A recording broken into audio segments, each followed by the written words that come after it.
Bağışlayan ve mehriban Allah'ın adıyla. Aziz Müslümanlar, İmam Zaman Aleyhisselam'ın zuhurunun xüsusiyyətlərindən biri də budur ki, dünyadakı zulümkar və zoraki hökümdarların hökumətləri İmam Zamanın zuhuru ilə sona çatacaqdır və ondan sonra yeryüzündə padşahlıq edə bilməyəcəklər. O Həzrətin dövlətinin sonu ya qiyamətə birləşəcək, ya rəcətə, yəni qalan imamların qayıdışına birləşəcək, ya da öz övladlarının hökumətinə qovuşacaqdır.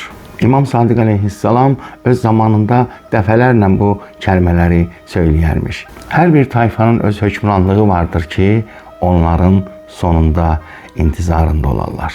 Bizim də dövlətimiz axirət zamanda zahir olacaqdır.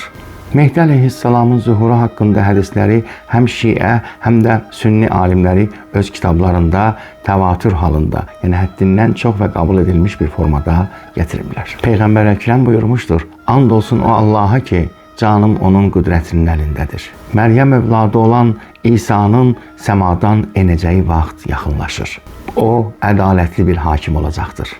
O gəldikdə batıl əqidə və xətləri bütünlükdə ləğv edəcək və öz cəmaatından İslamdan başqa heç bir şeyi qəbul etməyəcəkdir və mal dövləti onlar üçün o qədər çoxaldacaqdır ki, heç bir kəsin başqasının mal dövlətinə ehtiyacı qalmayacaq. Sözünün davamında belə buyurdu: Məryəmin oğlu İsa səmadan yerə düşəndə və İmam Mehdi Aleyhisselam sizin aranızda olanda halınız necə olacaqdır? Ümmətimdən bir tayfa haqq uğrunda müharibə edərək qiyamət qopan günə kimi qalib olacaqdır.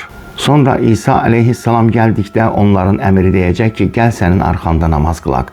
O zaman İsa belə buyuracaq: Yox, siz bir-birlərinizin əmirisiniz. Ona görə də Allah bu ümməti hörmətli etmişdir. Ümmü Sələmədən belə rəvayət olunur ki, Həzrət Peyğəmbər buyurmuşdu ki, Mehdi mənim ümmətimdən və Fatimə salamullah aleyhanın övladlarındandır. Allah'tan arzumuz budur ki, İmam Zaman Aleyhisselam'ın zuhurunu təcil eləsin və bizi onun xidmətçilərindən qərar versin.